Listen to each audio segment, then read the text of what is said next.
may be seated. Welcome back. Hope you enjoyed lunch. I was ready to go forward with the closing arguments. State.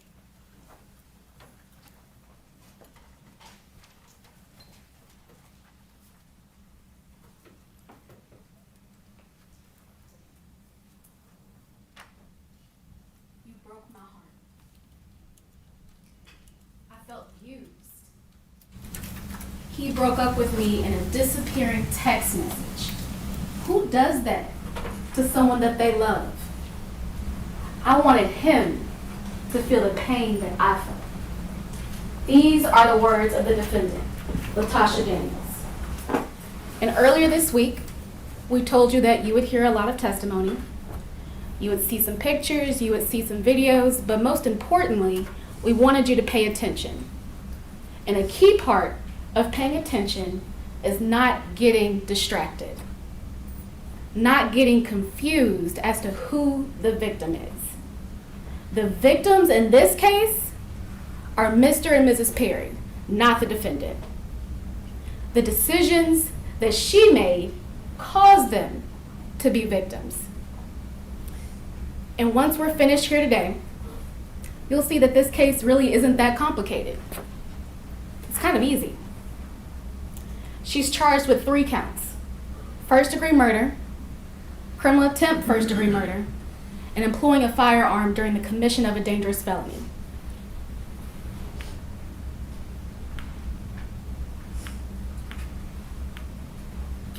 First-degree murder, and you'll see this in your jury instructions, is defined as a premeditated killing of another. 1, the state has to prove that the defendant unlawfully killed a victim.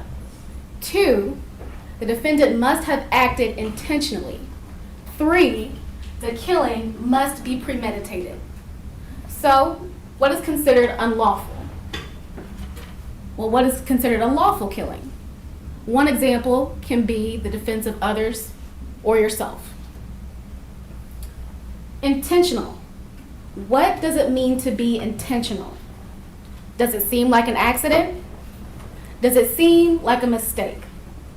Your jury instructions say that something is intentional if it's a person's conscious objective or desire to cause the death of another person.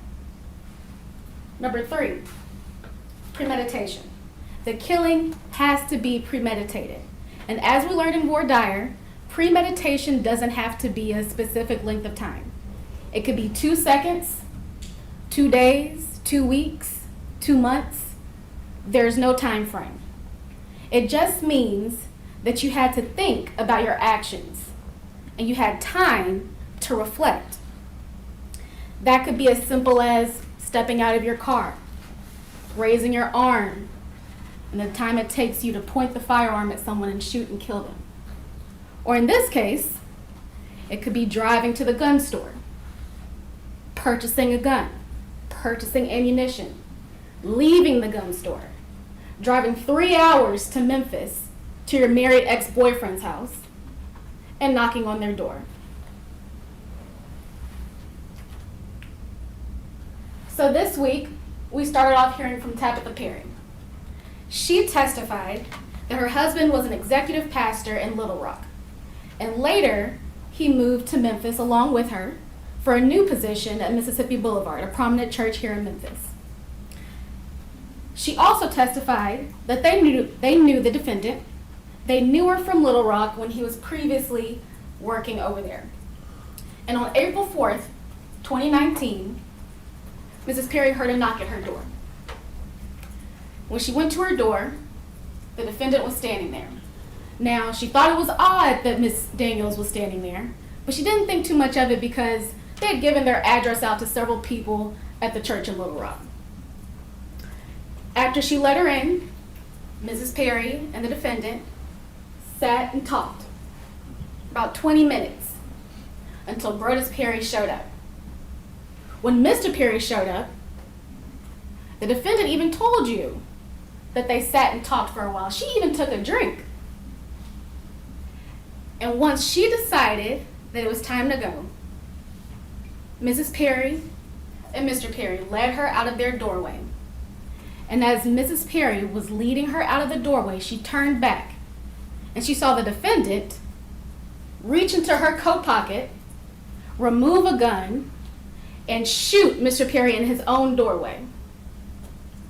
Once she did that, Mrs. Perry looked to her neighbors for help.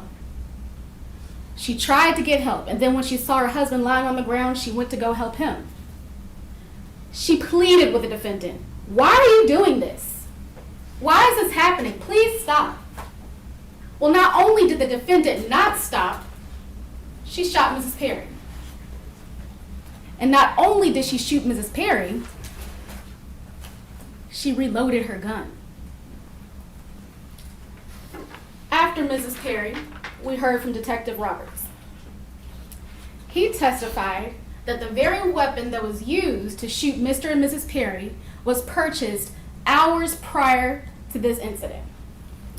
He testified that the defendant purchased that firearm at a gun store at around 4:30 that same day in Sherman, Arkansas. Detective Roberts told us that he spoke to Ray Palladino, the general manager of that sporting goods store. From Mr. Palladino, he received the surveillance footage. And that surveillance footage showed the defendant coming in, purchasing a gun, purchasing ammunition, and leaving. Mr. Palladino also provided Detective Roberts with a receipt. That receipt had the defendant's first and last name on it. It had the serial number of the Ruger handgun that she purchased and the last 4 digits of her credit card. It's the same credit card that Detective Roberts discovered in the defendant's vehicle when he searched it. We also heard from Dr. Curry. Now, Dr. Curry testified that she performed Mr. Perry's autopsy. She testified that the cause of death was multiple gunshot wounds, and the manner of death was homicide.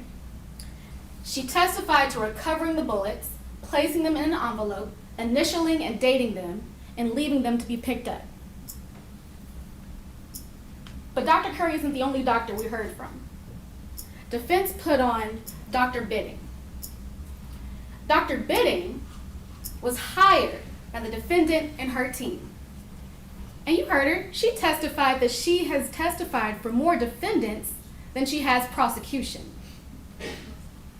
And ladies and gentlemen, think carefully about what she told you. She told you that depression and someone being suicidal does not mean that they cannot form the intent to kill someone. She also told you that she didn't even offer an opinion as to the defendant's mental state at the time of the offense. So what do we need? We need an unlawful killing, intent, premeditation. Unlawful killing. Well, there was no self-defense claim, and the only other firearm found in the residence, found in the crime scene, was in a box under a nightstand in a completely separate room. Intent. I wanted him to feel the pain that I felt. He broke my heart. You heard that from the defendant herself. Premeditation. We'll take your pick. Whether it's the drive to the gun store, the time it took to purchase, choose a firearm and ammunition, the time it took to drive 3 hours to Memphis to her ex-boyfriend's house, or the 20-minute conversation she had when she finally went up to their apartment.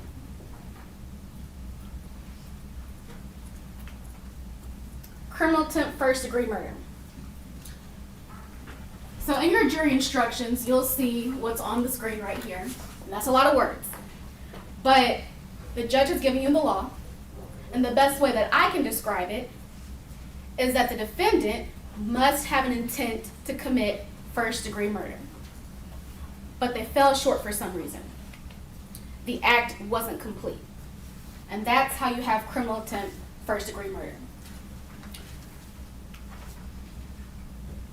We heard from Tabitha Perry, and she testified that she was shot in the shoulder. After the incident, she was transported to the hospital, and the doctors left the bullet inside of her. It wasn't until later that she had to get it surgically removed. It was causing her extreme pain. And by the time that she got it removed, it was poking out of her back. And even today, 6 years later, she is still suffering from pain from that incident. Now let's talk about transfer of intent.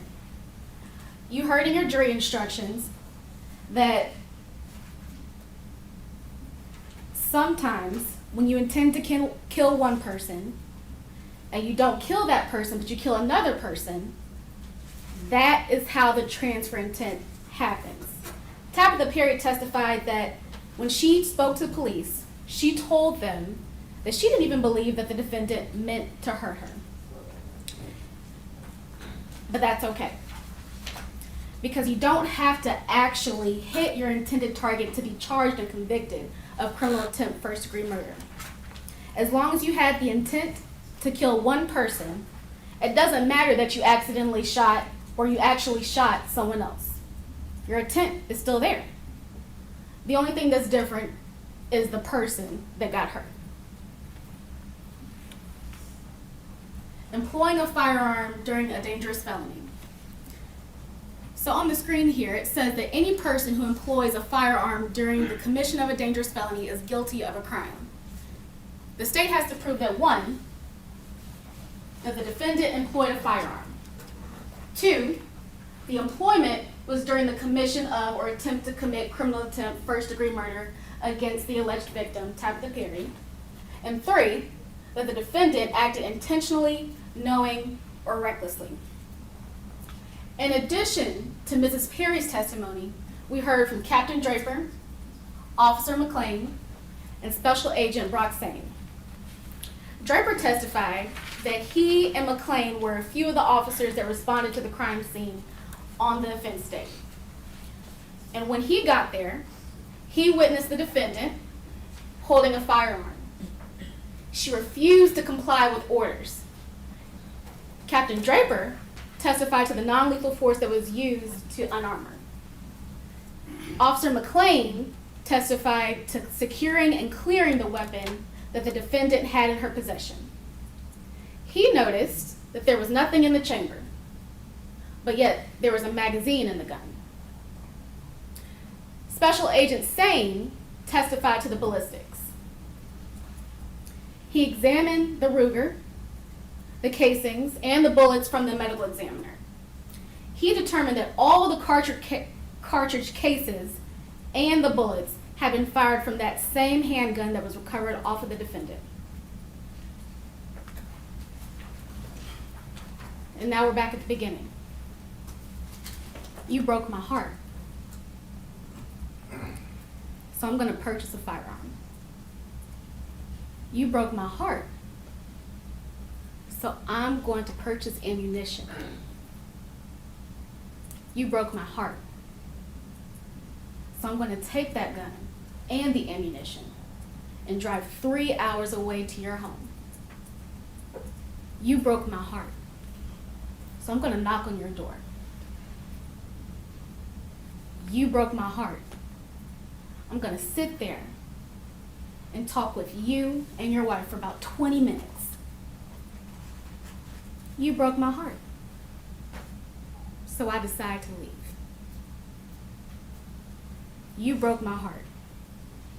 So I'm going to shoot you and kill you in your doorway, and along the way shoot your wife. But it's okay, because you broke my heart. Decision after decision after decision. Ladies and gentlemen, if a broken heart was an excuse or a defense to murder, I wouldn't have a job. The standard of proof in this case is beyond a reasonable doubt. Not 100% certainty, not beyond all doubt, not beyond a shadow of a doubt. What's required is certainty that lets you rest easy at night. And now it's your turn. After you consider all of the evidence and apply the law that the judge has given you and use your common sense, the state is confident that your verdict will be guilty as charged. Don't let a broken heart distract you from the human life that was lost. Thank you. And may we approach? Yes.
All right, jurors, I want to remind you that the lawyer's statements are not evidence. And you can have no prejudice or sympathy or allow anything but the law and the evidence to have any influence upon your verdict. You must render your verdict with absolute fairness and impartiality as you think justice and truth dictate. So we're going to take a short recess and then we'll be back for the next closing argument. So, and we're still not ready to discuss the case. Okay, so I'm going to show you excuse for about 5 minutes and we'll come right back.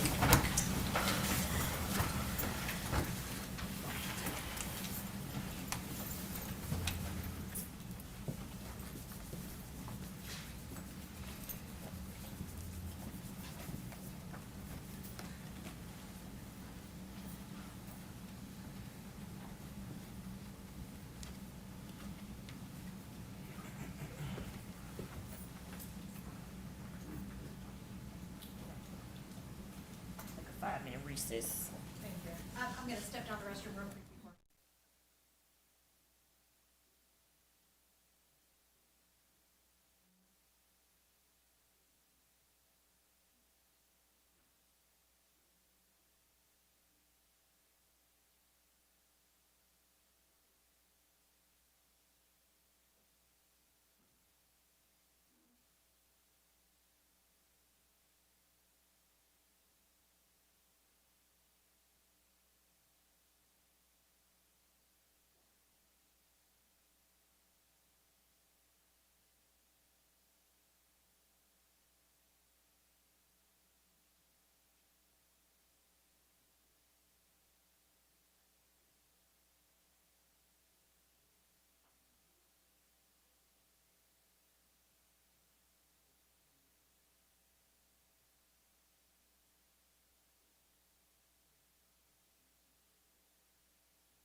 You may see it. The fifth wish to make a closing statement. Yes, Your Honor.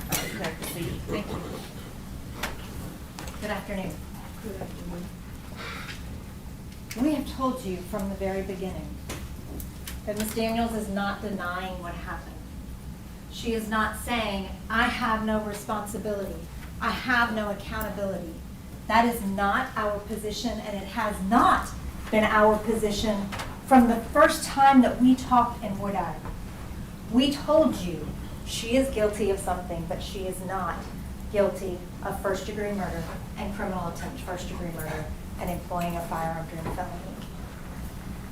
That is not what these facts illustrate, unless you're looking at them from far, far away and ignoring all of the details and all of the intent.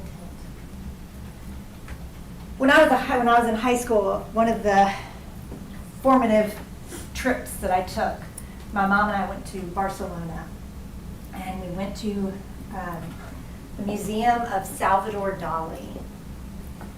This man had the most amazing brain. He could paint pictures that from far away looked like one thing, and then when you got close up on them, looked like something completely different. And I will never, ever forget standing in the top balcony of that museum, looking across the way and seeing this. And there's a little plaque that tells you, squint your eyes and look at it. What do you see? I saw Abraham Lincoln. I absolutely saw Abraham Lincoln. And then, when you walk back around, they tell you how to get up there. This is that painting close up. It's something completely different. Not only a different picture, but an entirely different emotional response. You would never think that that was the Abraham Lincoln that you had just seen. But that can be the difference between looking at something from far, far away and ignoring the details versus seeing the intricacies of what it is actually made of. I want to talk to you first about Brodes Perry. We've heard a lot about him this week. He was a pastor at St. Mark Baptist Church in Little Rock. He was the leader of the life groups there. He was married to Tabitha Perry. This is what people standing far away saw. But when you got much more close, when you got to know Brodes Perry the way Latoshia knew Brodes Perry, you started to see a different side. And sometimes even then, you miss it. He was a manipulative person. I know that he is not here anymore, and that is a tragedy.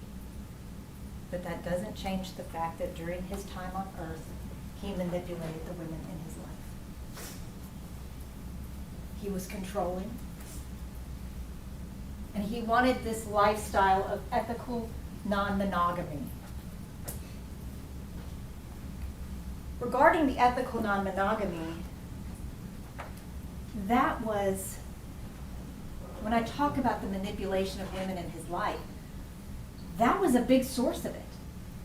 He manipulated Tabitha into thinking, oh, well, this is just something that I thought about. It's okay that you don't want to do it. He manipulated Chriselle and Danielle, who he had the Marco Polo group with, in that he made this whole fiction where his wife was completely on board with this, and he was living this open, honest, and transparent lifestyle where he was ethically engaging in non-monogamy. As a pastor of the church looking for a group of people who would sanction his behavior, he found these women, educated women, and lied to them about this.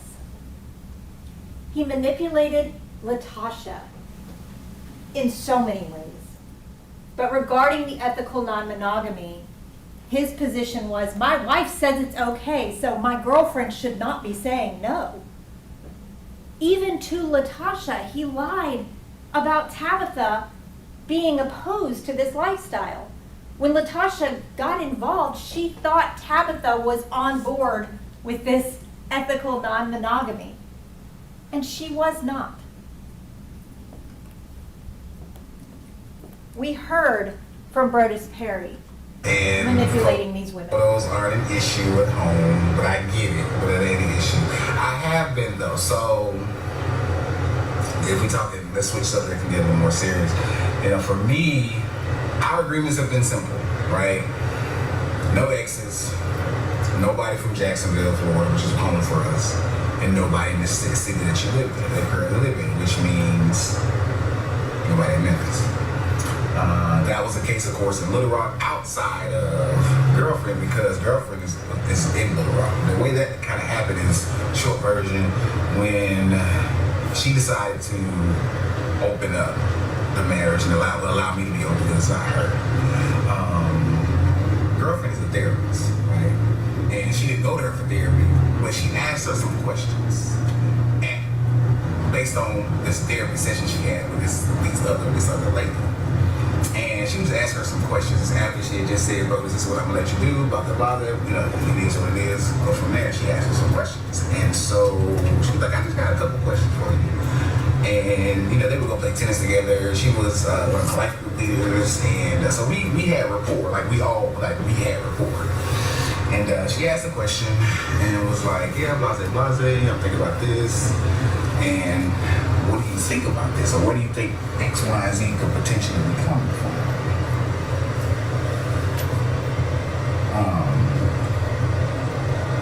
And I'm sorry, I'm looking to see who was in the cigar lounge because this is not what I really frequent that often. So I'm kind of careful about who potentially is in here because I don't want the blast off ass.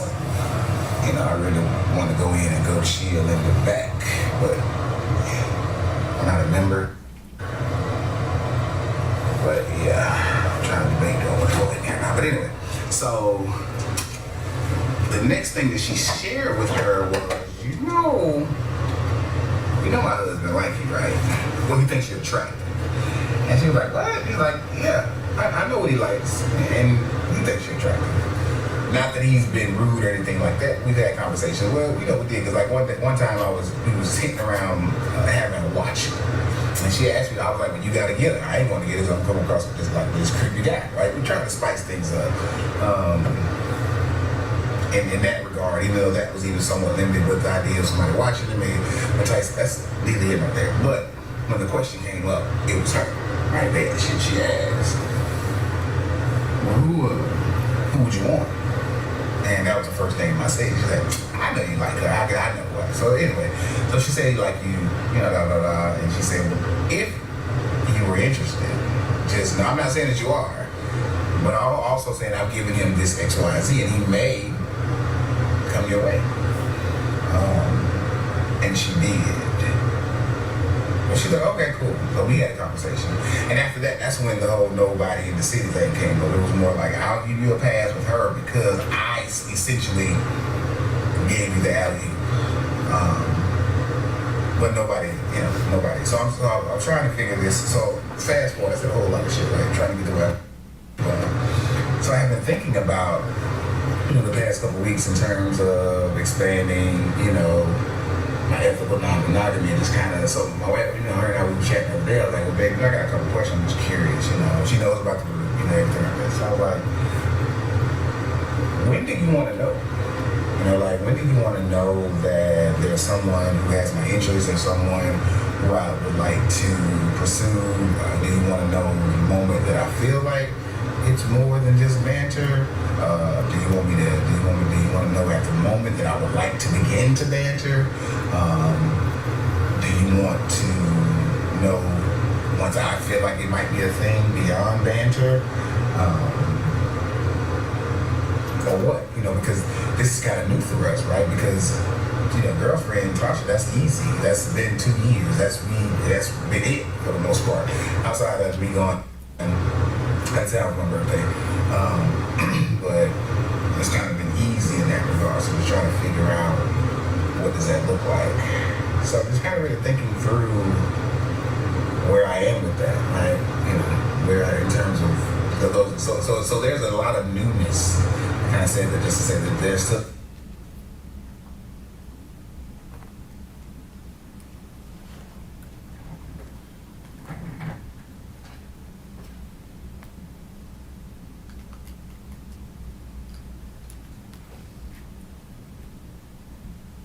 Just to say that there's still a lot of newness even in this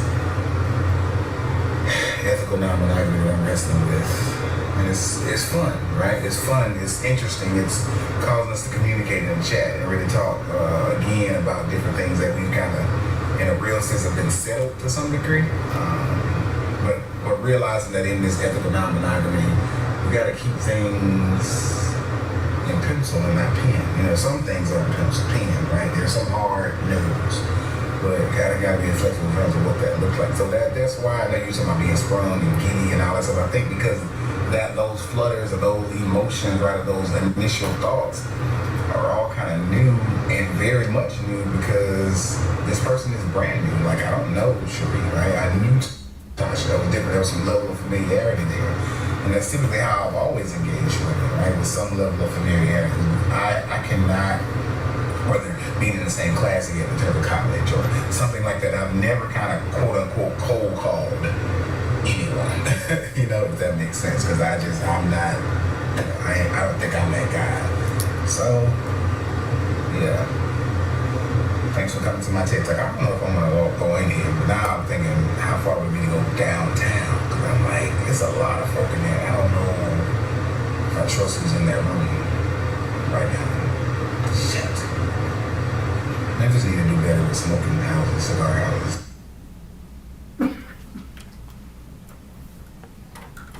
Now, I mean, I'm just, your opinion matters to me.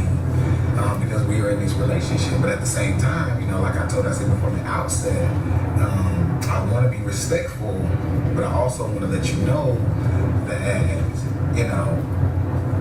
your opinion matters. But at the same time, I don't want you to put me in a box, right? Because while we talked about it in theory, this is now the practice part.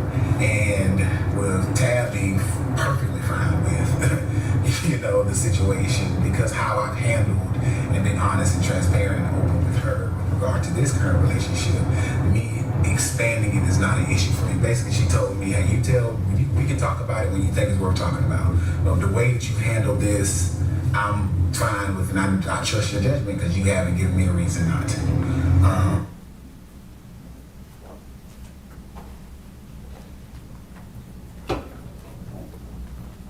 It's only 2 hours away, but yes, we were in Little Rock, so we were literally that, because it was at that point, wife was like, yeah, nobody at home. Like, this is an exception because I kind of threw you that, but no, you ain't dealing with nobody at home. Like, that was Jacksonville, so our hard nose, no Jacksonville, which is hometown for us, no exes, and no place in your current city. Those are the hard no's, right? She got an exception because it was there that she realized, well, yeah, I don't think I want him to be dealing with all these people, all these women, and no doubt these women would be in the church because that's all we do is kind of hang around, or in the community or close enough. So it was kind of one of those things. But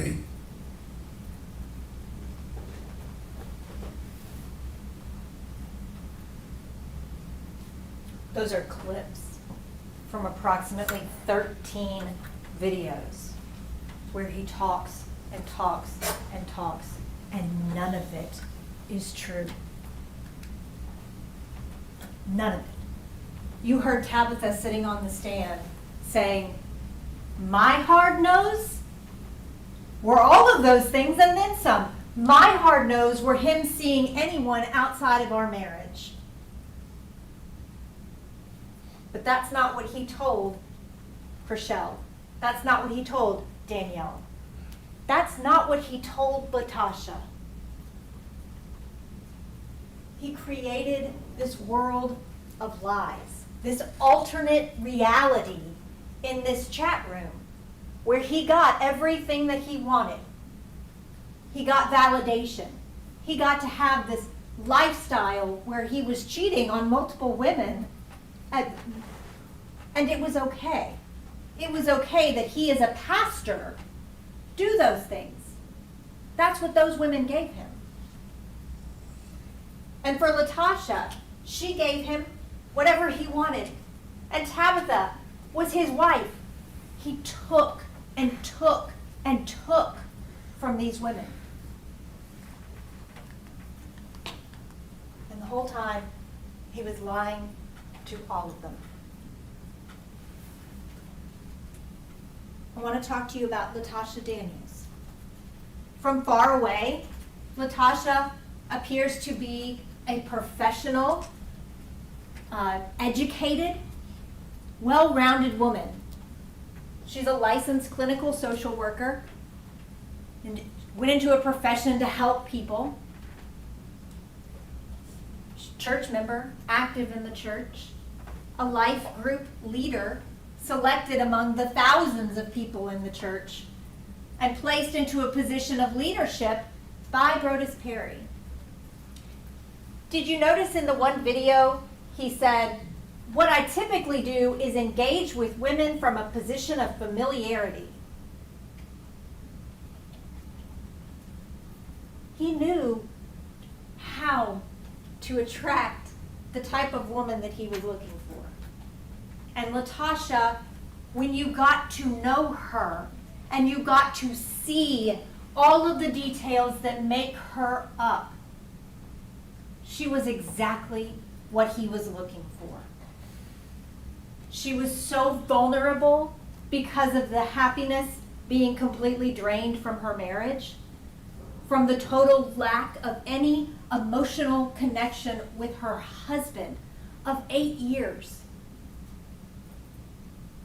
The traumatic history that she has had since a childhood, and always being told to keep a good face on. Her history of mental health, depression, suicidal ideations, suicidal attempts. Her dependency on other people. He knew that when he got his claws in her, she would do anything to keep him with her, including keeping his secrets. He also knew that Latasha would have to keep his secrets because she had just as much to lose as he did. He had to have someone who was in a good job, with a good appearance, because if they found out about this affair with the pastor, she would lose everything. All of her clients, the life that she had built up in the church, her family's opinion, all of it would be gone. And he reminded her of that. From far away, their relationship, it wasn't a fair. It was absolutely wrong. And it was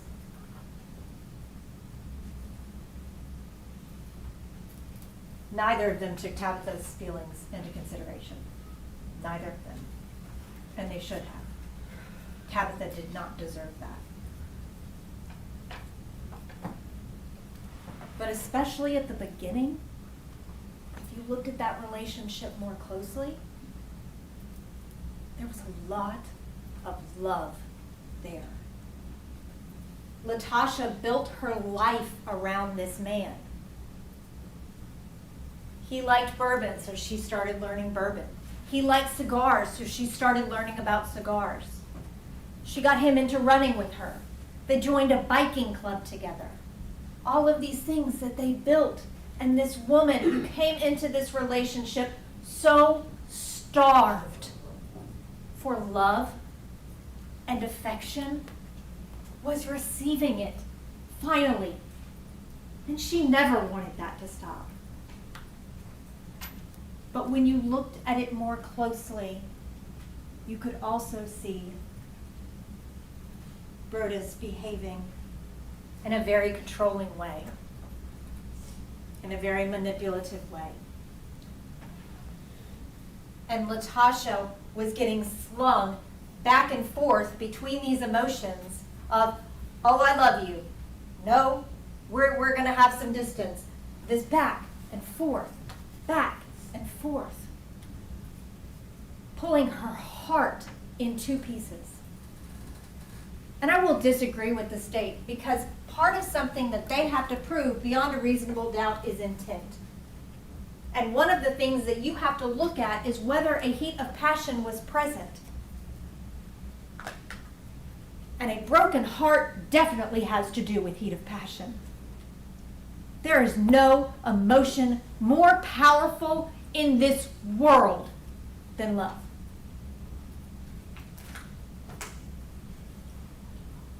When she was with Brodes, Latosha was required to follow certain rules.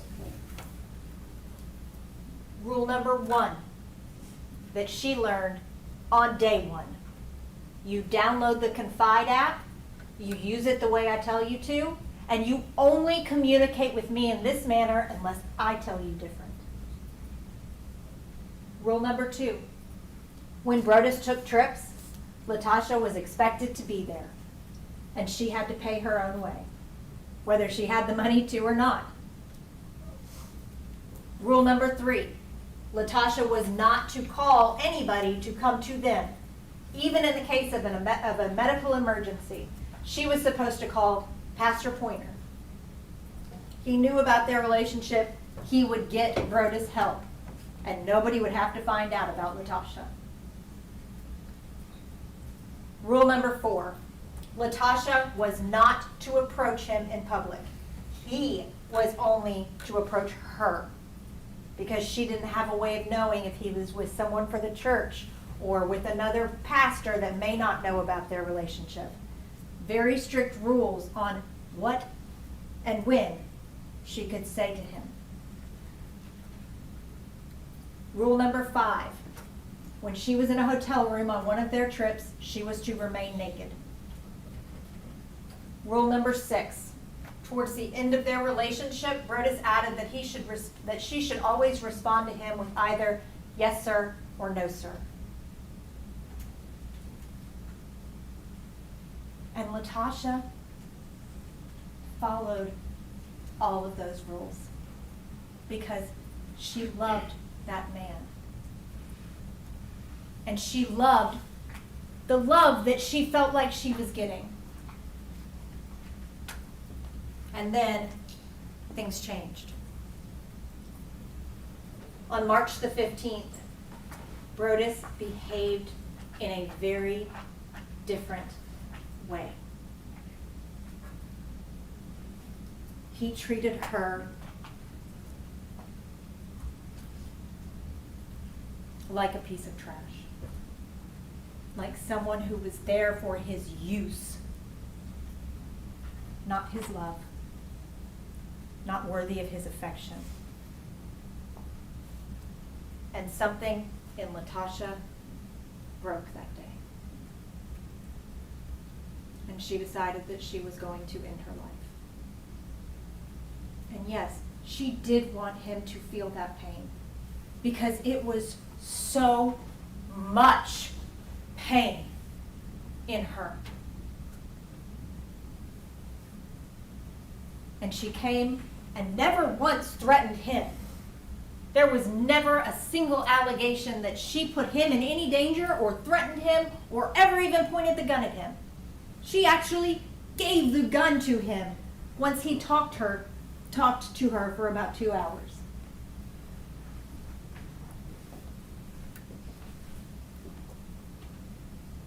Brodes knew what to say to make Latosha do what he wanted her to do. For good or for bad. And that day, he did get the gun from her, and he took the gun and kept it. She didn't see it after that day. Which brings us to April the 4th. Her gun, Brodes had put in a cigar locker in Little Rock. Latoshia did not have access to that. She opened did her normal good morning text to Brodes. And finally, when he responded, our time has come to an end. And then it disappeared. And in that moment of disappearing, 2 years of a life, of a relationship, of love was gone. And Latoshia was still emotionally fragile from the traumatic experience on the 15th in March. Still suffering from those pains, but trying to work through it.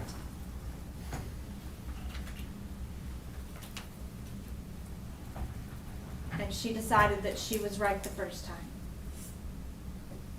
She didn't need to be in this world. She couldn't be in this world. Not anymore. She had built her whole life around this man. And he broke up with her in a disappearing text.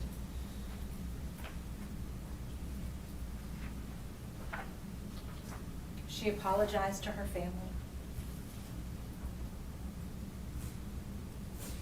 and tried to make them understand that this is not something that she just thought about, that she's been struggling, and that the struggle was just too much. For this deeply religious woman to feel like God couldn't answer her prayers anymore because she was so deep down in this depression is just heart-wrenching. And that was at 3:14 p.m. on April the 4th.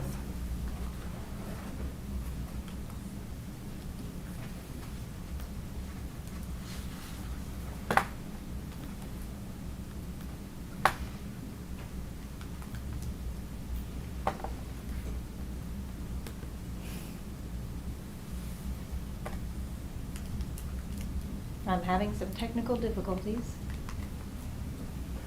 Okay. There we go. And so, after writing that suicide note, she did go to buy a gun. She didn't have one anymore, and she was going to kill herself. Yes, she planned to go buy a gun. That happened. She did not plan to go buy a gun to hurt anyone other than herself. She walked in, and you heard Mr. Palladino talk on the stand about the range of sizes and weights and prices. If you recall, when he talked about 9mm weapons, he said the cheapest 9mm weapons are in the 200s. He said that the gun that she chose is a small gun. The gun that she chose is a light gun.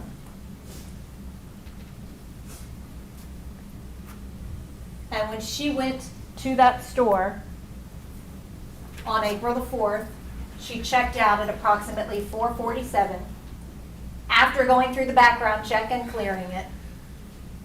And if you look, that gun cost $229. She bought the cheapest gun they had, and just whatever ammunition they told her to get. Because this was going to be the gun to take her life. So why spend a lot of money on it? After she left the gun store, she went back to her house. She did not want to stay there long because she was afraid her adult son would come home. Poured the bullets out on the bed, grabbed a handful, shoved them in her pocket, shoved the gun in her pocket, and left after leaving him as much money as she could leave him. I think it was $500. She got in her car and she started to drive. She was not driving to Memphis, Tennessee. She was driving to Jacksonville, Arkansas, to Johnson Park. This was a place that had particular significance to her because of various names associated with it. Brodes Perry was from Jacksonville, Florida. Her ex-husband's last name was Johnson, and her dad's name was Ray. All of those were men that had hurt her in her life, but that she had also loved immensely. She did not want to commit suicide at home. She did not want her adult son to find her, to have to go through that. She knew that her suicide would be hard on him, but she didn't want that weight on him. At that point in time, she believed her son would be better off without him.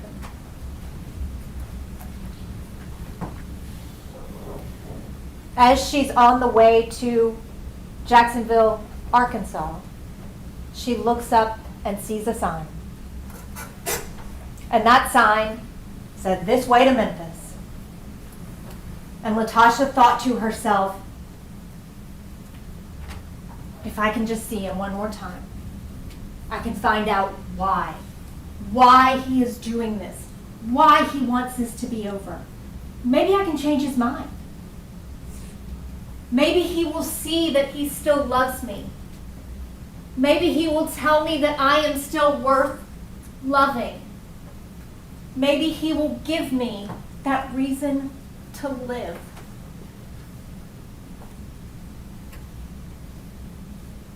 And she drove to Memphis.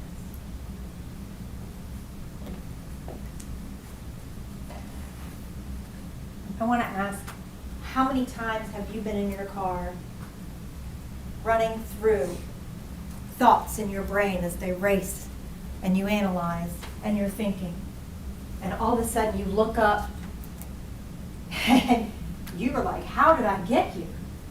I was on autopilot. This was not a cool, calm, do-do-do-do-do kind of drive. This woman was planning to commit suicide. This was not a drive to hurt anyone. She wanted to talk to him, not to hurt him. And she did talk to him. She went to the Pocket, which is a cigar lounge in downtown. She knew that he goes there on Thursdays. His wife knew the same thing. It was a frequent place that he went, not just on Thursdays. And Latasha saw him and did as she was supposed to, walked past him until he acknowledged her. When he acknowledged her, they were allowed to engage, and she talked. They said that they sat there and talked for a long time, so long that the valet pulled the car away.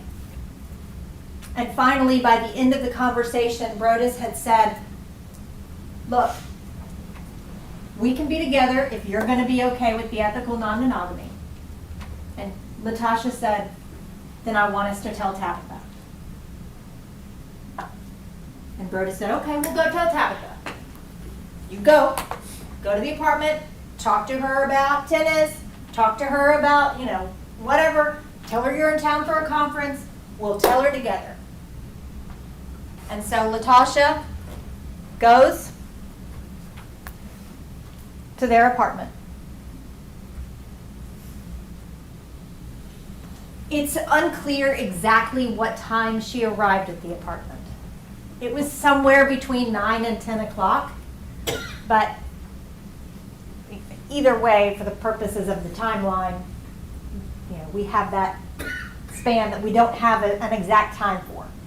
Some things we can get exact times for based on evidence, like that receipt, or if there's a phone call or something like that we can tie exact times to. We can't with this. Somewhere between 9 and 10 o'clock, Latasha indicated that she remembered the news came on. So fair assumption there, 9 or 10. And this was in Collierville. Tabitha answered the door, and Latasha came inside. They sat on that couch and talked for 10 to 20 minutes. At no point did Latasha ever raise a gun to Tabitha. At no point did Latasha ever threaten Tabitha. At no point did any indication that she was anything other than happy to be there happen.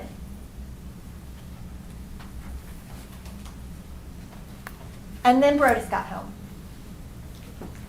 And when Brodes got home, Tabitha described him as being very agitated when he saw Latasha. Did he think he called her bluff? That she wouldn't really go? He knew that she was having second thoughts. Did he really think that she was going to go into the apartment to tell Tabitha after 2 years? And she was there. And he was facing down the possibility of having to confess to his wife. And instead of doing that, he offered her bourbon. He talked to her about why she was in this why she was here for a conference. And Latasha, when he walks in, becomes confused and off balance because she thinks this big conversation is about to happen and he's just making small talk. Even going so far as to say, well, you know, if you're drinking, we probably need to clear those clothes off the guest bedroom. Latasha had never been there. And when she was there, Tabitha testified, and Latasha testified, that she didn't go into any of the bedrooms. She stayed in the main living area. That's a picture of the guest room. How would Latasha have known that there were clothes all over it? Unless Brodes said, we would have to take all those clothes off the bed.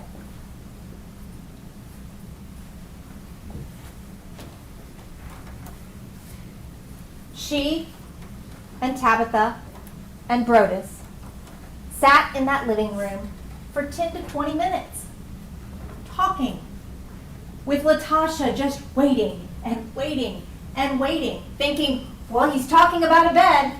Maybe we're going to segue there. And he wasn't even making eye contact with her. And at a certain point, he stopped even truly acknowledging her and just started talking to Tabitha. And Latasha realized he's not going to do it. He's not going to tell her. This doesn't mean enough to him. I don't mean enough to him. So I'm just going to go. I'm not going to bother y'all anymore. But she does want to know why.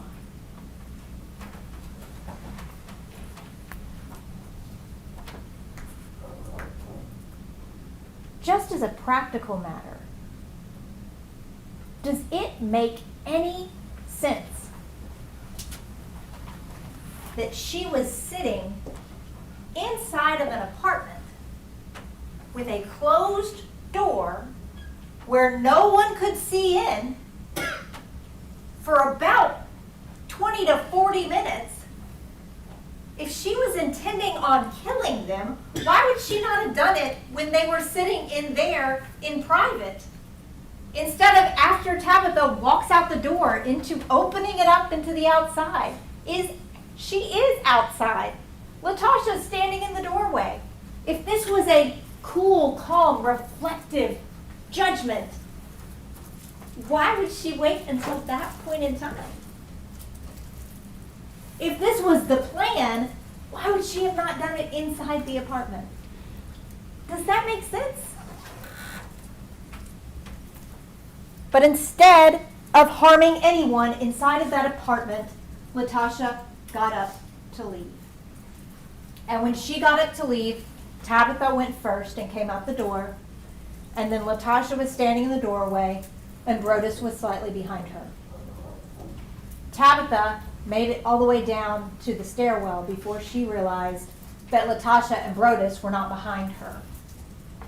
When she turned around, she saw Latoshia pull out a gun and shoot Brodes. That happened. What she didn't see and what she didn't hear was the conversation that Latoshia and Brodes were having at that door, where she said, "Walk me to my car. Be a gentleman. It's nighttime. Just walk me to my car." And Brodes just said, "Tabitha will do it."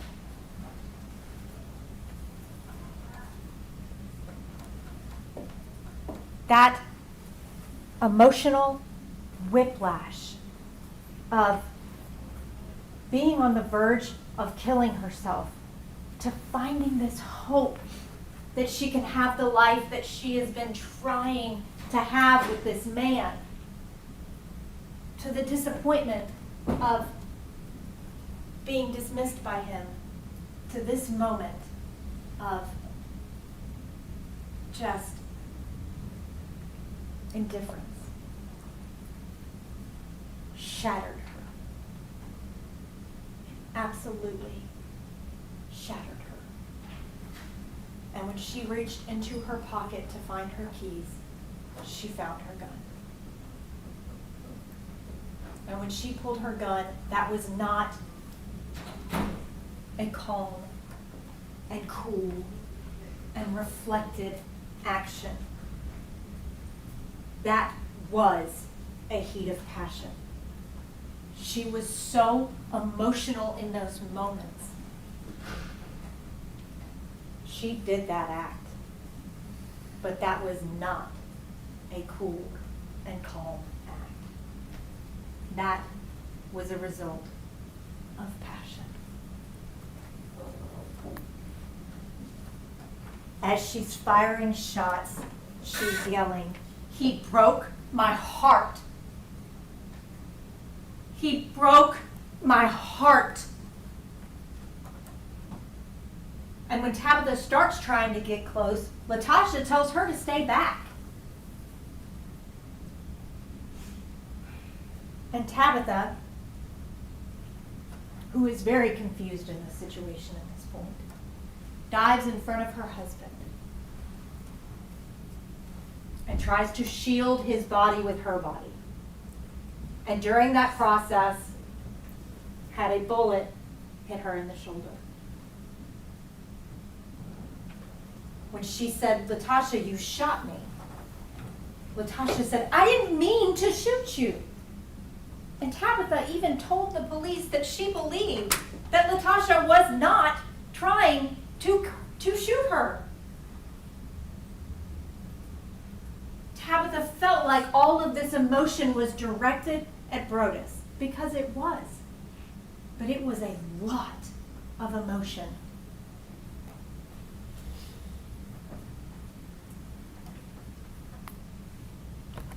Officers arrive on the scene at 22:36, military time, 10:36, non-military time.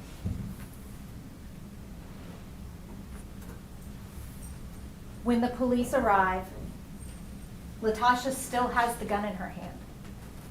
Tabitha had told her, "Go, just go. They're coming. I can hear the sirens. Just go." And Latoshia couldn't. She couldn't move.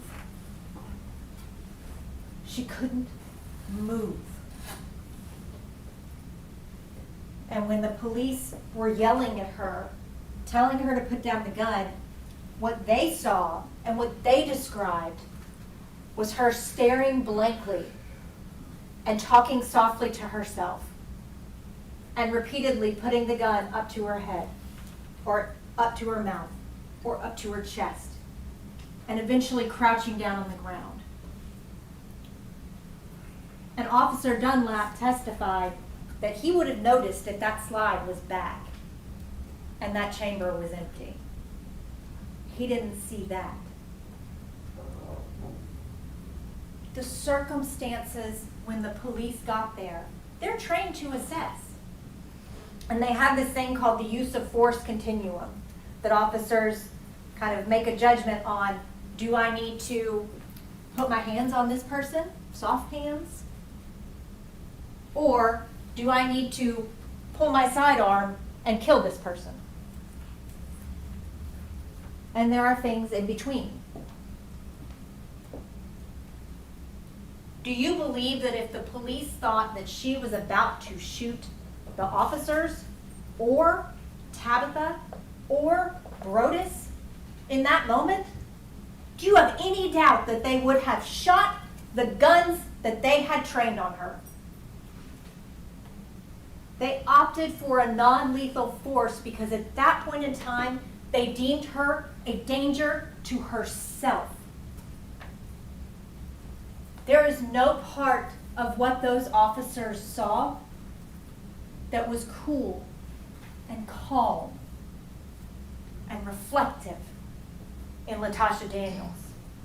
They saw a woman in an emotional crisis. While the police were there, after Latoshia was taken into custody, they called the EMTs who came and rendered aid to both Tabitha and Brodes. They were then taken to the hospital where they both underwent surgery. Tabitha, thankfully, was okay. Brodes was not. He did die as a result of these gunshot wounds.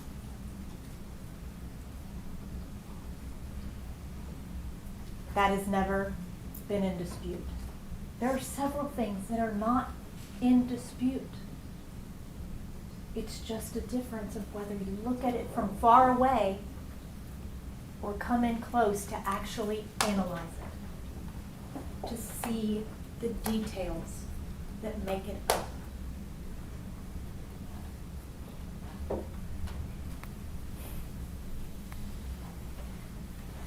Tabitha came in to testify, and she talked to you about what she saw on April the 4th and what she experienced. And she was utterly confused by all of this because she had no idea what was going on. She had no idea why Latoshia would be there because Brodes hadn't told her that he saw her earlier in the night. She had no idea that Brodes and Latoshia had had a 2-year-long relationship. That this woman was desperately in love with her husband. She had no idea. And that wasn't fair to her. That absolutely was not fair to her.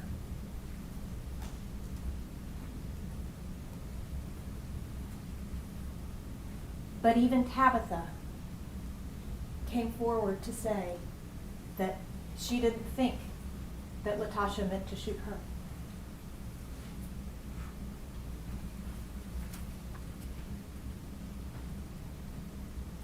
She also told y'all that she watched the clips that we watched before. She never said any of those things. She never had those conversations. She never had those conversations with Latoshia. She didn't alley-oop him any woman. The hard nose for her was anyone. But he lied to his wife about that. And he lied to Latoshia about that. He lied to Chriselle and Danielle about that. The police department then start their investigation. They took Tabitha's statement. Chriselle actually reached out to the police department to provide them these videos because she believed that Tabitha knew all of this, that this would be so helpful to them because obviously Tabitha knew everything and he was being so honest and transparent that they needed to have this information. Instead, they handed over evidence that showed that Brodes was manipulating all of these women. They collected the receipt. They collected the video surveillance from the gun store. They did faraway view of what this was. And they looked at it and said, well, she bought a gun, she drove to Memphis, she went to Collierville, and she shot them. None of those facts are in dispute. Not a single one of them. But there's a lot more to it. There's a lot more to it. When she made that drive, she didn't go straight to Collierville. When she made that drive, she went downtown. Dr. Erica Curry came in and testified, talked about the gunshot wounds, trajectories, things like that. The fact that Brodes was shot multiple times is not in dispute. The fact that Latosha is the one who shot him is not in dispute. She is not coming here to tell you, I didn't do this. She's coming here to tell you that when I did this, I was so overcome by my emotions that I behaved in a way that I would not normally behave.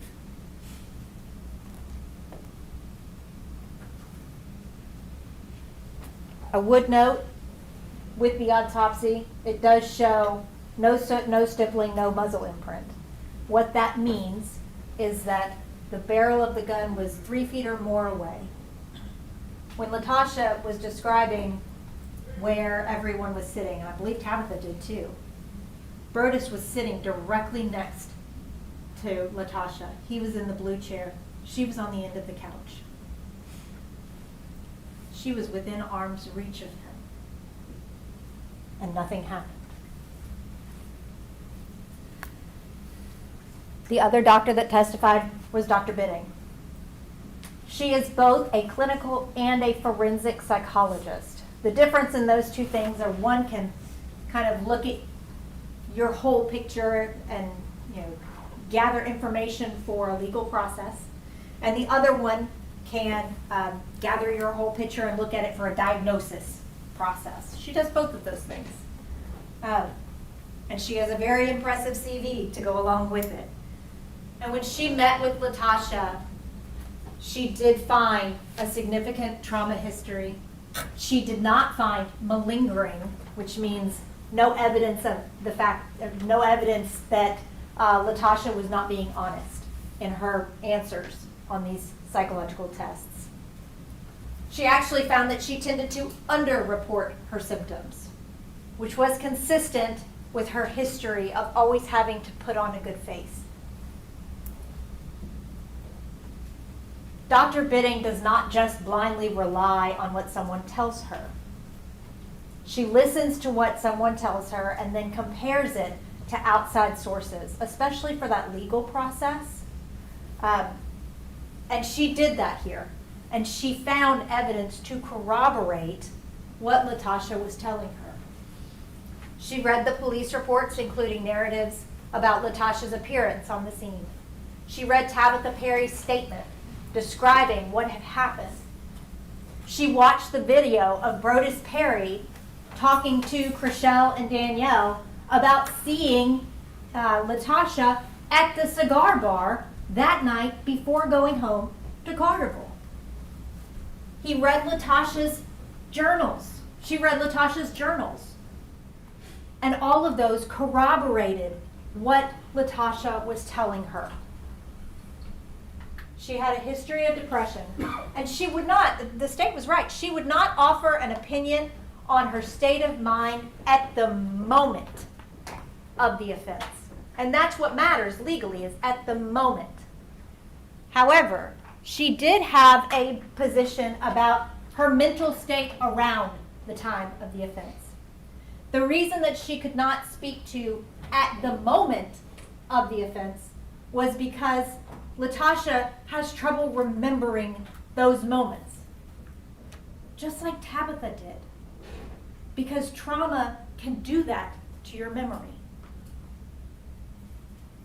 Around the time of the offense, again, corroborating by all of those items of information, she believed that Latosha was exhibiting depressive symptoms and emotional dysregulation She was in turmoil. She told you sometimes people who truly want to die are hoping that someone will give them a reason to live. And that's what Latosha was doing here. When she parked her car in downtown Memphis, she truly wanted to die. But she was hoping with every part of herself that Brodes would give her a reason to live.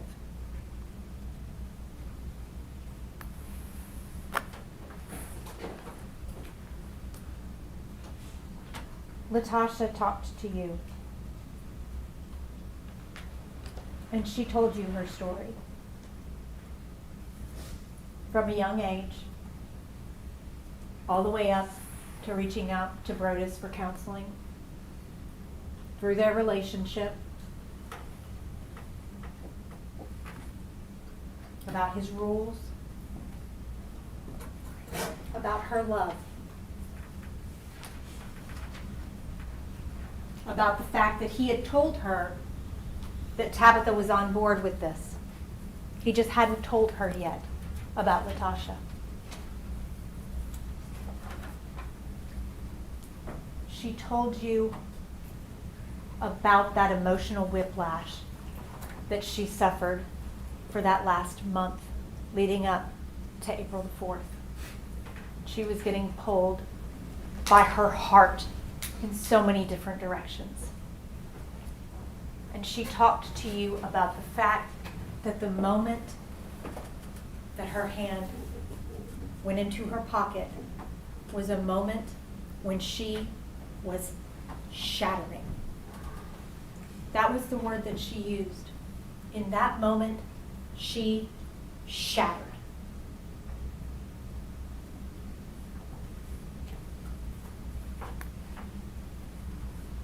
The timeline in the case supports what Latosha told you happened. At 3:14, we have a suicide note written, which is before going to buy a gun. She then takes a quick trip home and then leaves for the park. Driving down 440, where there's a split for Memphis. She proceeds towards Memphis and arrives downtown, speaks with Brodes for a long time. Latosha then drives to Collierville, sits in the parking lot, calls Brodes, starts to have some second thoughts, and Brodes says, "No, go on in. Go on in." Latosha goes to the apartment. Tabitha lets her in. They talk for 10 to 20 minutes. Brodes arrives back home. They talk for 10 to 20 minutes, and then Latosha says, "I'm going to leave now." Police respond at 22:36, again, 10:36 Central Time. And by 10:36, Latosha is still standing there with the weapon in her hand. If she left Arkansas at 5 o'clock, and it only takes 3 hours to get to Collierville, why was it 10:36 when police arrived?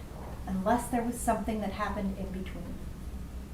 And we know that there was something that happened in between because Brodes made a video saying, "Guess who I just saw as I'm walking out of the cigar lounge?" All of that corroborates what Miss Daniels came here to tell you. And I can tell you, sitting on that stand is not easy, especially talking about the things that she had to sit up there and talk about. She's not proud of what she did.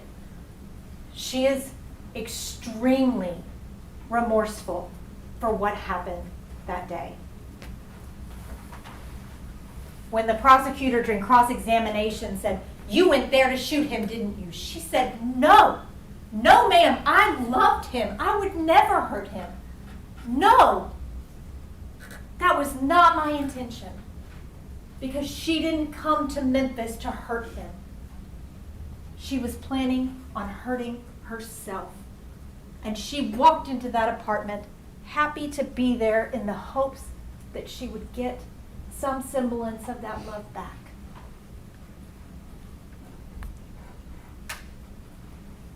Very briefly, I'm going to talk to you all about the law. You have your jury instructions, and there are some that I would like for you to cue in on because they're very important. If you remember during jury selection, voir dire, we talked about criminal offenses and what's required. And what's required is an act and an intent. You have to have both. When you look at what are called lesser included offenses, the act never changes.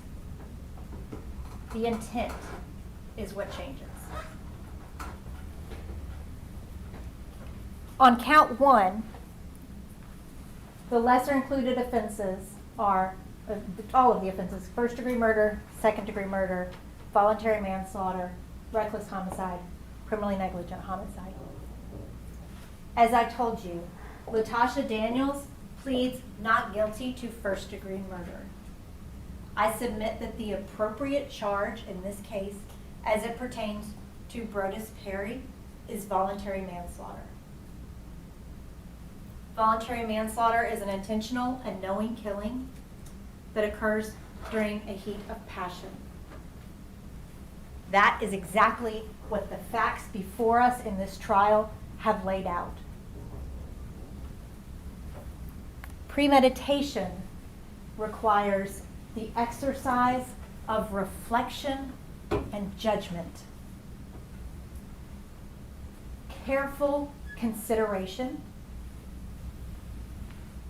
sufficient freedom from excitement and passion so as to be capable of premeditation. When you are in that emotional state of passion, you can't reason properly. That's why premeditation requires the absence of all of those emotions to truly and thoughtfully judge and reflect on your actions before you take them. The emotions cloud that ability and impair that ability. A heat of passion means any of the human emotions known as anger, rage, sudden resentment, terror, or similar emotions which render the mind incapable of cold reflection. I submit to you, ladies and gentlemen, that that is exactly what we have here. This was a voluntary manslaughter. This was not a first-degree murder. And I told you from day one that Ms. Daniels was not coming here to tell you I didn't do anything wrong. She knows what she did was wrong. She feels that every day. But that doesn't mean that that was a cool, premeditated act. Count 2, the count pertaining to Tabitha Perry, Archie. Criminal attempt first degree, criminal attempt second degree, criminal attempt voluntary manslaughter, and reckless endangerment. Those are the lesser included offenses as they pertain to her. I submit to you that the actions that led to Miss Perry's injury was reckless endangerment. The process that involved Miss Perry getting shot, she actually put herself into that line of fire, and Miss Daniels did not even mean to shoot her. Miss Perry even believes that Latoshia was not trying to shoot her. Tabitha told the police that. Tabitha told y'all that. The police told you that. She tried to shield Brodes, and in the process she got hurt. And that was an unacceptable risk that Latoshia took when she fired those shots. And she should have known that firing those shots in that apartment could have ended up hurting Tabitha. And that's exactly what happened.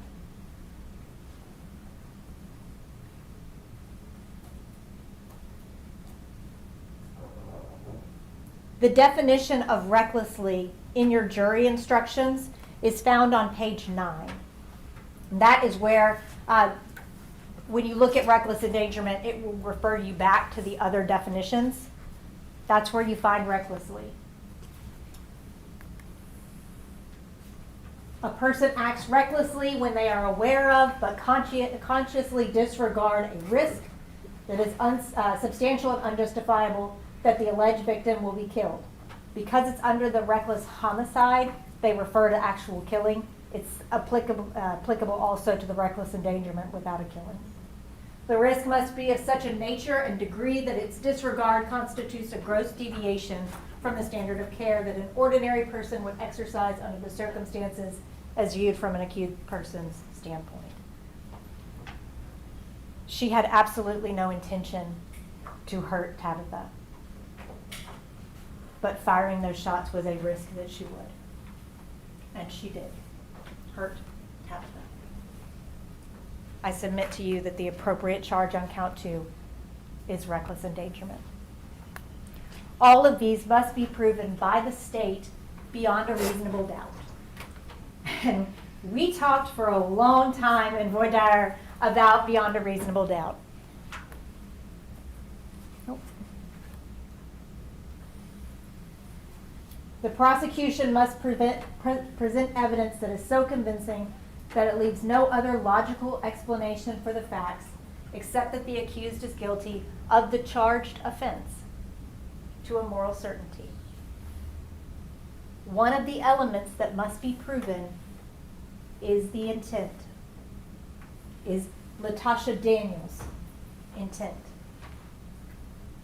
So if you come down and you have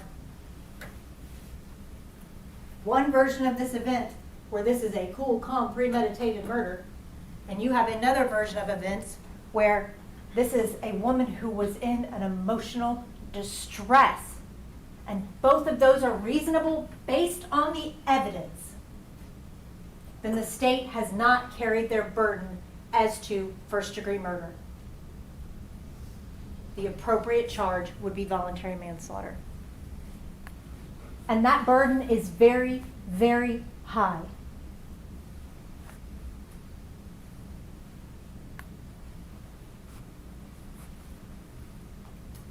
You can see both of those things if you step back and look at it and understand that while you may see two faces, you may see an apple core.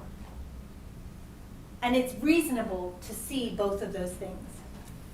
No matter which one you looked up and immediately saw, or which one you prefer, both are reasonable as an explanation of what you see in that picture.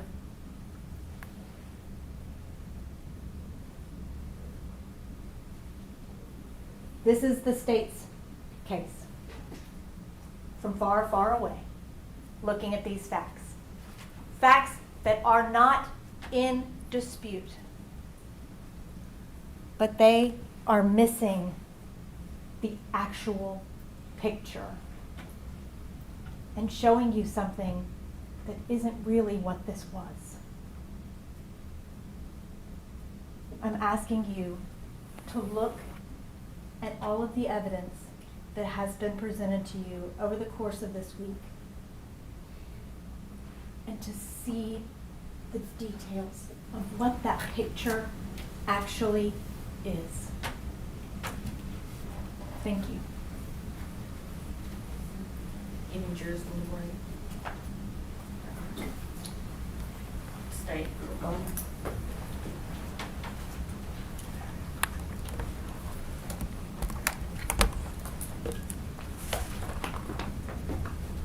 You've heard all the evidence and most of the arguments. And the assumption at this point, based on our history, is I'm not going to be up here for an hour and a half, right? And I thought about that yesterday and more today, and I hope you appreciate that. But I don't want you to take that to mean that I don't have anything to say about this case, or that I don't want you to understand how significant that the proof is in this case, because it's significant. And it's almost so clear that it just doesn't take a whole lot of time to explain it to you. or to prove it to you. So if I can just take a few minutes to go back through there just to remind you of what we're looking at. The proof is clear even by her admission that she got a text that morning that said this relationship is over. I don't want to be in it anymore. And that shouldn't have been, and probably wasn't, a huge surprise to her. Because for the past months, weeks, she was even going to break up with him at one point. You know, really since he had moved from Little Rock, the relationship hadn't been the same.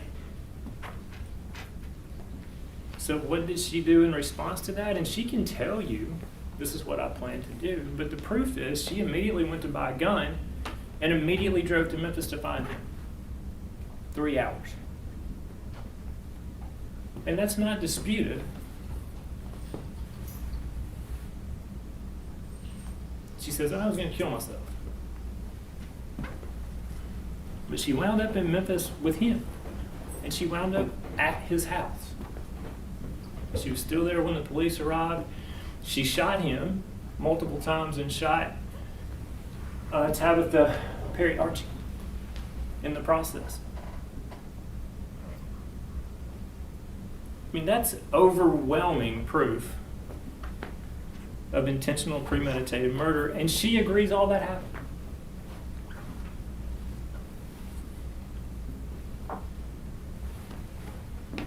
Do you remember there was a discussion, I believe it was in jury selection, about we do things different here than we do in the real world? I mean, I don't really know what that means. Because what we know is that in the real world, Brodes Perry is not here to tell this story. That he was shot and killed in his own home in front of his wife. And we know that Tabitha was shot while kneeling next to her husband, trying to protect him and help him and begging her to stop. You know, there's a lot of talk about reflection and judgment, cool, calm, and collected. Well, she was cool, calm, and collected enough to say, according to her, Tabitha, get out of the way. She doesn't remember anything, but she knows she didn't mean to shoot Tabitha.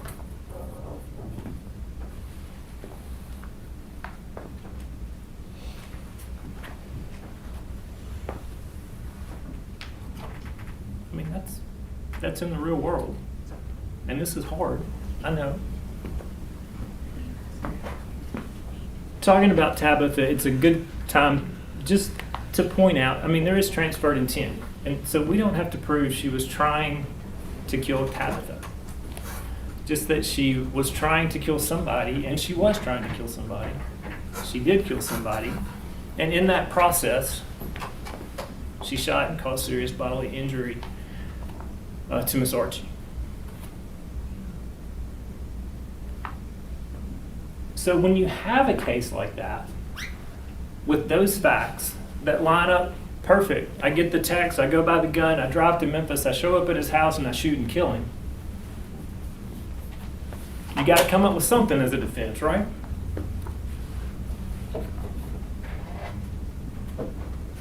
So the defense is, I'm the victim.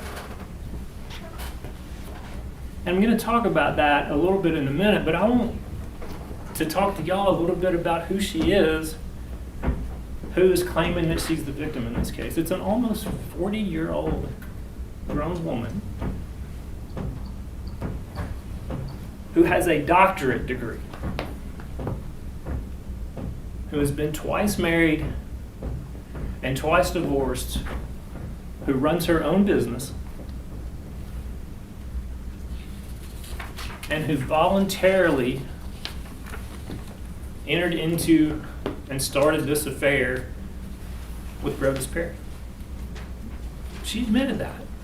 I liked the way he made me feel. I was wanting that kind of relationship at that time. She knew he was married. She had dinner with, she played tennis with his wife. She knew that Tabitha wasn't aware of this affair.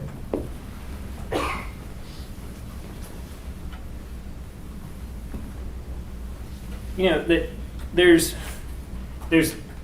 rules. Brodes had rules. Well, I mean, one of the rules was we've got to talk to each other on this app that's not easily traceable. Is that a rule? Or is that what you would expect?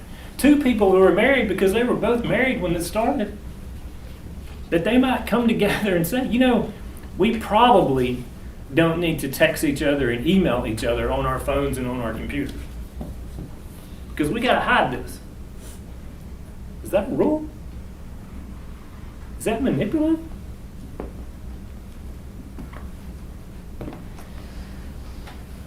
Can't go out in public with just the two of us because we don't want to be seen as a couple. Is that a rule? Or is that what you expect? When two people who are married decide they're going to have a sexual relationship and hide it from their spouse. Is that manipulative? Did she ever say anything about he forced me to be in this relationship? Did I miss something with that? Or did she say she liked it? She wanted to be in that relationship.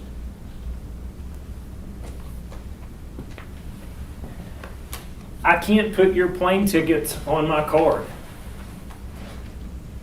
Is that a rule? Is that what you call that?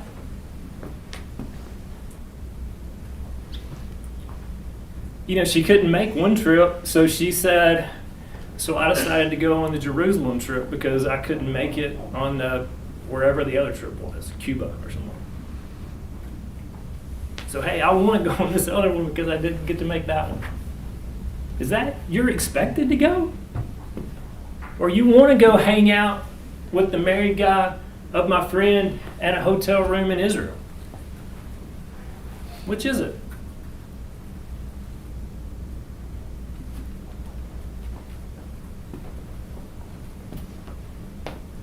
I don't want you to call 911 if there's like some kind of medical emergency. If you were staying in a hotel room with the person you're having an affair with, do you want her calling 911? How does that make Brodes Perry manipulative?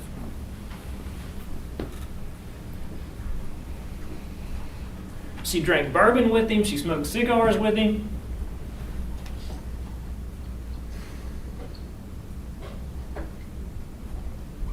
She knew about his interest in this book. She read the book. She understood that he was interested in this non-monogamy lifestyle. She even tried to recruit one of her friends to help him out with that.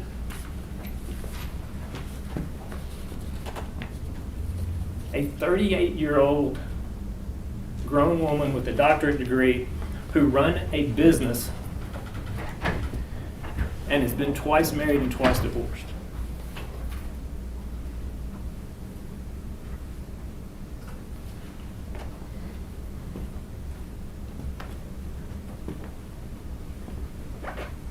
You know, one of the things that happens when you kill somebody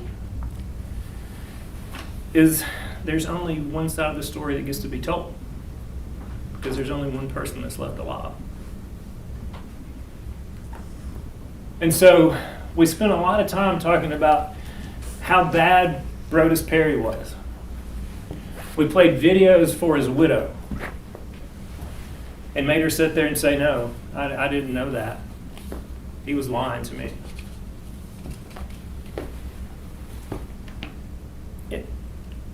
It seems illogical, but it's sometimes easier to feel sympathy toward the person who's still alive than it is the person who died. Because that's the only story you get. And she made terrible decisions. And you feel bad for her because she made those decisions. But they were her decisions.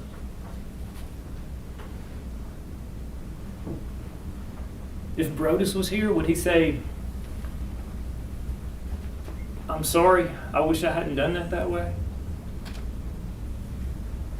We'll never know, will we? Did he make mistakes?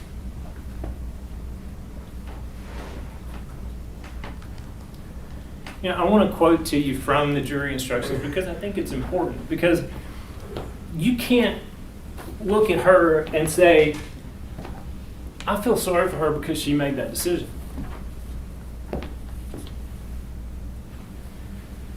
This is a quote. You can have no prejudice or sympathy or allow anything but the law and the evidence to have any influence upon your verdict. So feel sympathy toward her, but don't let that affect your verdict.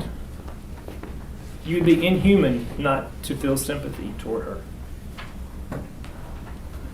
But we talked about earlier during jury selection how sympathy and prejudice are not appropriate, and how you look at the facts, and if you determine that she intentionally, unlawfully, and premeditatedly killed him, it doesn't matter how sorry you feel for her.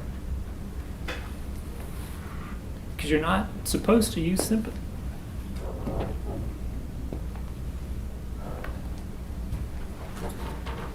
Was Brodes honest? He lied to his wife. He lied to his church.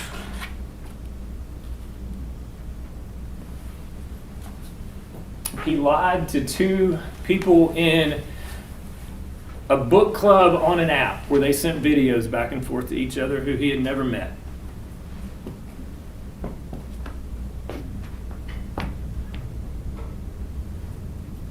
You want to be married to Brodes?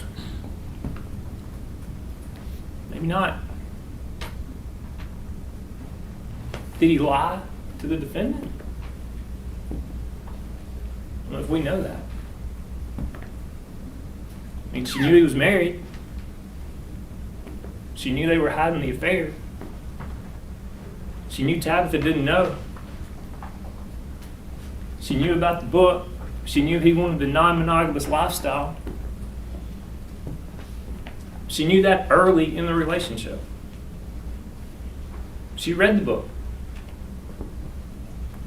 What do you lie to her about? Probably more honest with her than he was anybody else. You may have lied to her. Lying and being immoral is not a capital offense.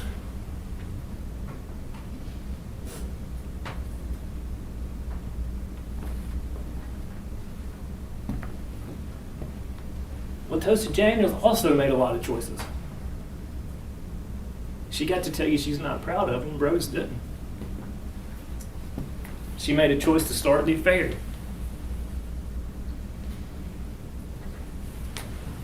She made a choice to continue the affair.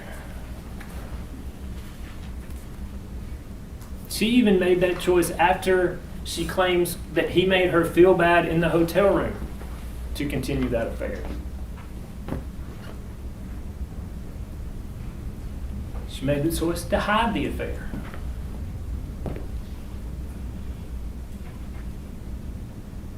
She chose to go purchase a gun after she got that text.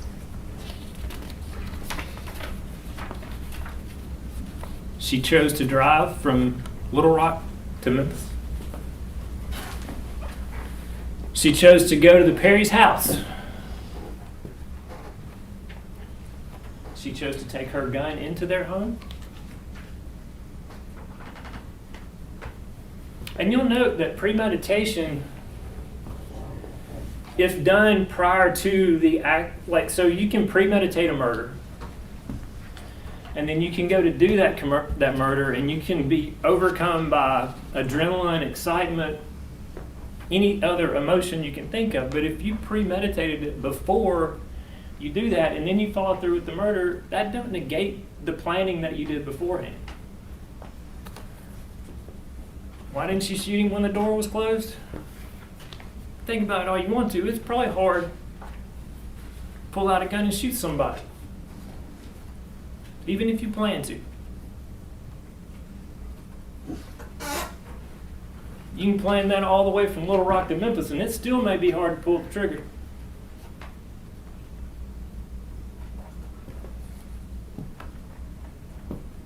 She made a decision to shoot and kill Brodes Perry, and she made a decision to shoot Tabitha.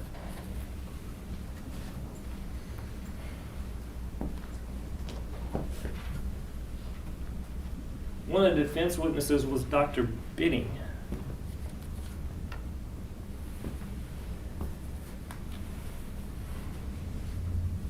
What do we glean from her? That's helpful. Because I don't doubt she was depressed, and that's what Dr. Bidding said, she was depressed.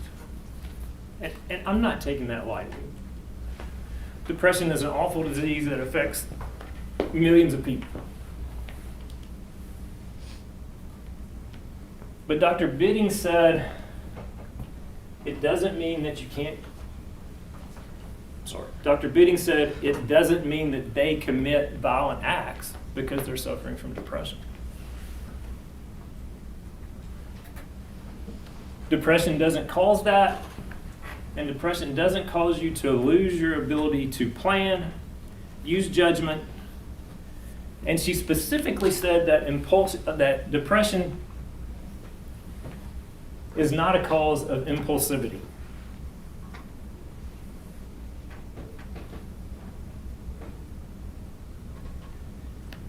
So if depression doesn't negate intent and premeditation, it doesn't keep her from being cool, calm, collective, it doesn't keep her from using reflection and judgment, is that helpful to us?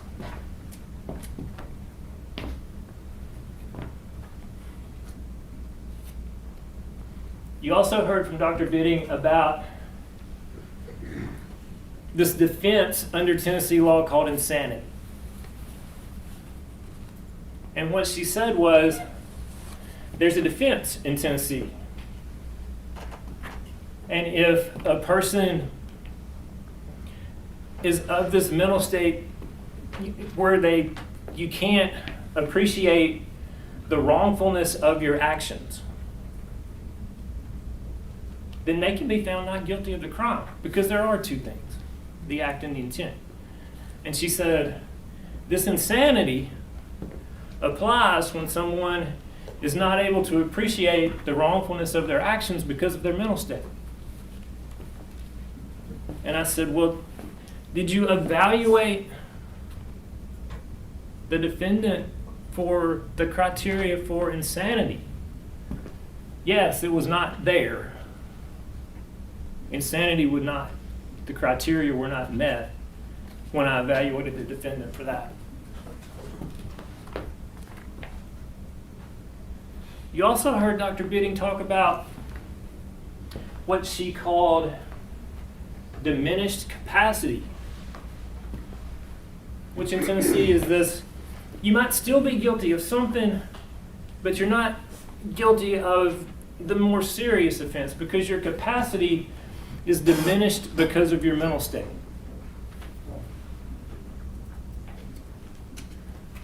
And again, I asked Dr. Bidding, a defense expert, a witness called by the defense. What about when you evaluated Latoshia Daniels for this diminished capacity? Didn't meet the criteria for that. Well, Dr. Bidding, the defense expert, what about post-traumatic stress disorder? Did she meet the criteria for that? No. No, she didn't meet the criteria for post-traumatic stress disorder. Dr. Bidding, the defense expert, does potentially wanting to harm herself, does that negate intention and premeditation? Can't say that it does negate intention and premeditation. Well, tell us, Dr. Bidding, about her mental state at the time she committed this offense. I'm unable to provide an opinion about her mental state at the time she committed this offense.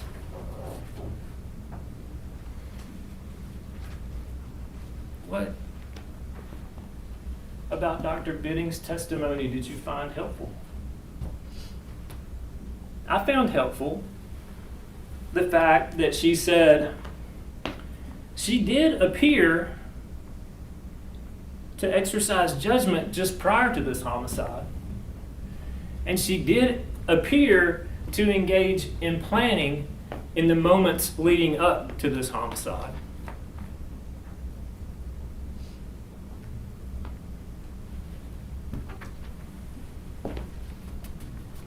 So we've talked about she used judgment, had a cool, calm, and collected thought when she told Tabitha to get out of the way. I don't want to shoot you. Dr. Bidding says she has cool, calm, and collected thoughts all day, up to the moments before the homicide.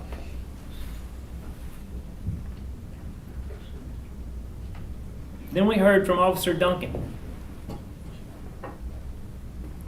who said he pointed, I saw her point the gun at herself. She was holding the gun. When I got to the door, I said, drop it. She pointed the gun at herself. At some point during that day, did she intend to harm herself? I don't doubt that. But I can tell you what she had at that moment. She had the judgment and reflection not to harm herself. She had the judgment and reflection not to point that weapon at the Carterville Police Department because they had a gun pointed at her.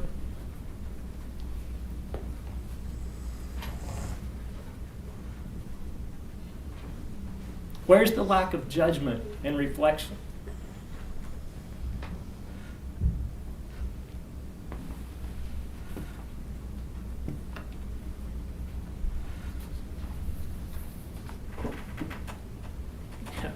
Was she devastated?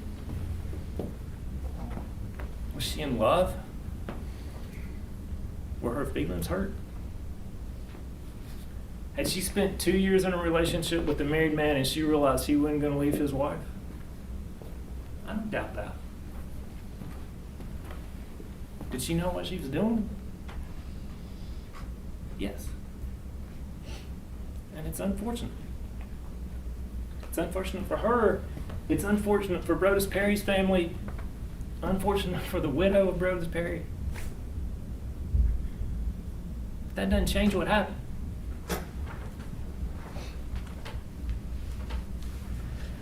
Did she plan this all the way from Little Rock? And I'm going to change a little bit and talk about something different here, and I want to be very clear about what I mean when I'm doing this. I submit the proof shows that she did plan this from the time she got the text. But I want to talk about why I think that's not required.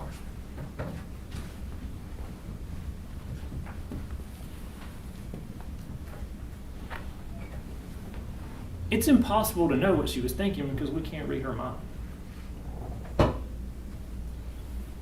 Was she planning to kill Brodes and herself?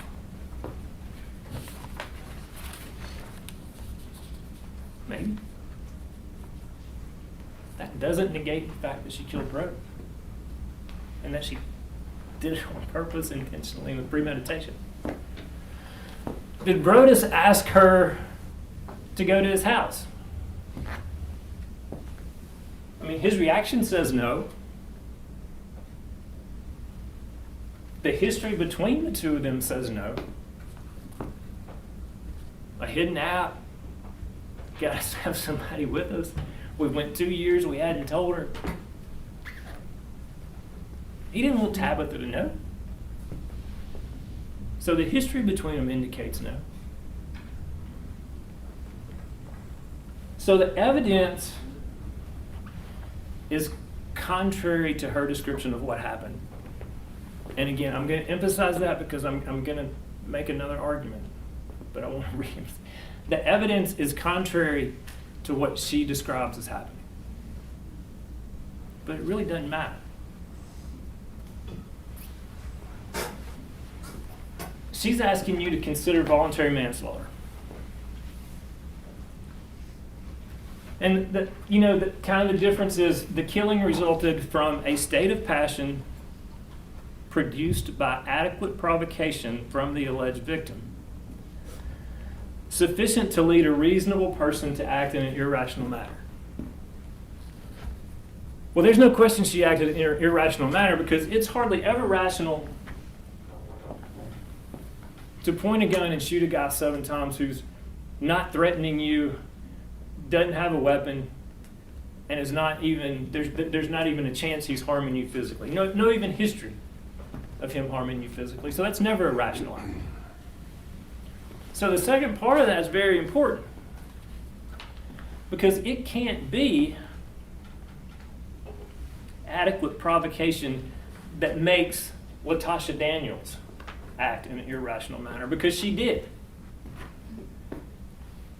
And all you would have to say is, yep, there was some provocation that made me act irrationally, so I'm not guilty of homicide. I'm not guilty of murder 1. It says sufficient to lead a reasonable person to act in an irrational manner. Did what happened to her, is that enough to make a reasonable person act that way? To point a loaded gun at an individual who's unarmed and not threatening you, and pull the trigger not once, not twice, not 3 times, not 4 times, not 5 times, not 6 times, but 7 times.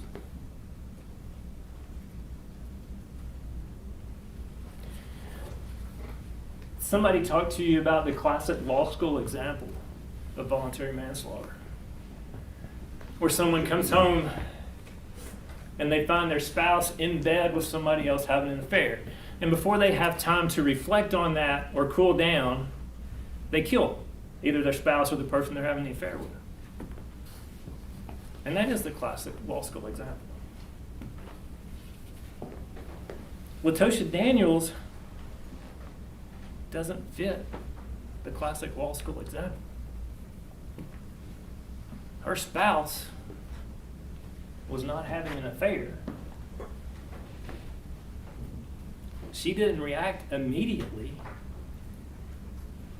to some huge thing like that. Somebody hit my child or whatever. She knew this relationship was coming to an end. And she knew about this affair for 2 years. And she knew Tabitha didn't know about it. So again, it's not voluntary manslaughter.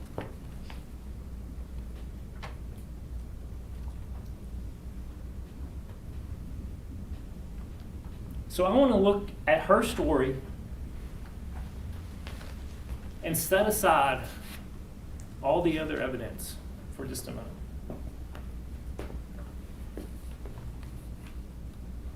Not conceding there's not all the other evidence, but I want to just set it aside for a minute.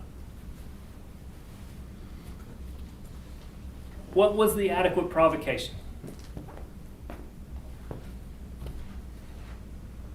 He wouldn't walk me to the door? To my car?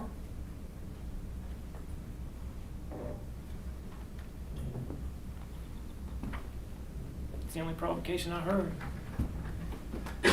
Because right before that, she was talking, and she even made a decision. I feel like I'm being played, was what her testimony was. I'm embarrassed. I want to leave. Is that a person overcome but doesn't know what they're doing?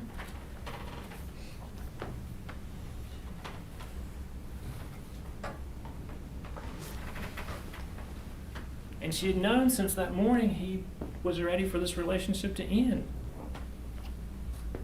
And she had known for months that the relationship was not what it had been.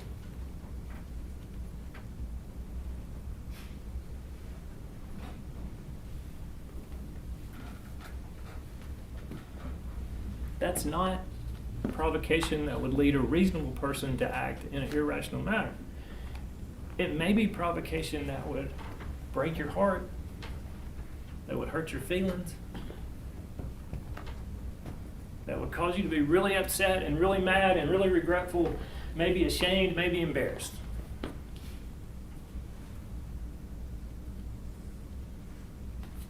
She told you why she did this.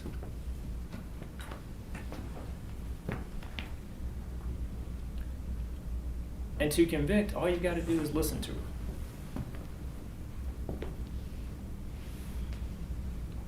She told Brodes.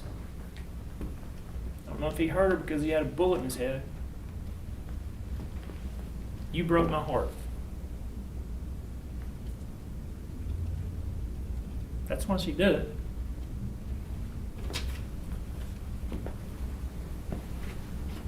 The evidence suggests that she made the decision to kill him. Maybe herself that morning.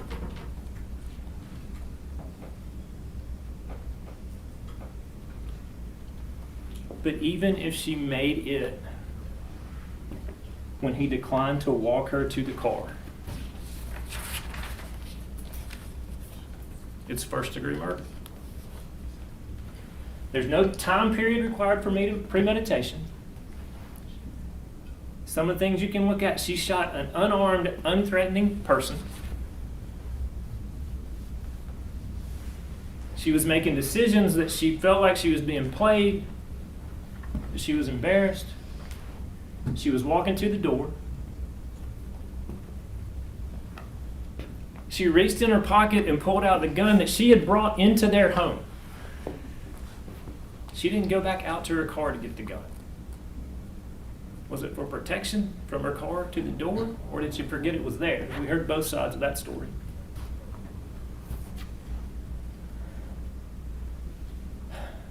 And she shot him 7 times. And killed him.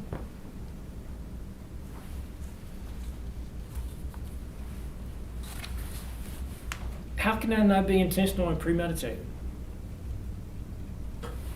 Even disregarding all the evidence except what she tells you. How can that not be intentional and premeditated? Especially considering Dr. Biding's testimony. And all the things she did. Tabitha, get out of the way. Not pointing the gun at the police. Not harming herself. Where was this total loss of judgment? She was hurt. She was mad. She was embarrassed. She didn't like what Brodes had done to her. What Brodes had done to her.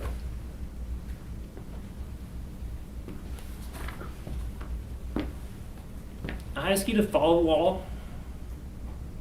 Apply the evidence to it. And if you do that, I submit you'll find that she's guilty as charged on all 3 counts of the indictment. Thank you.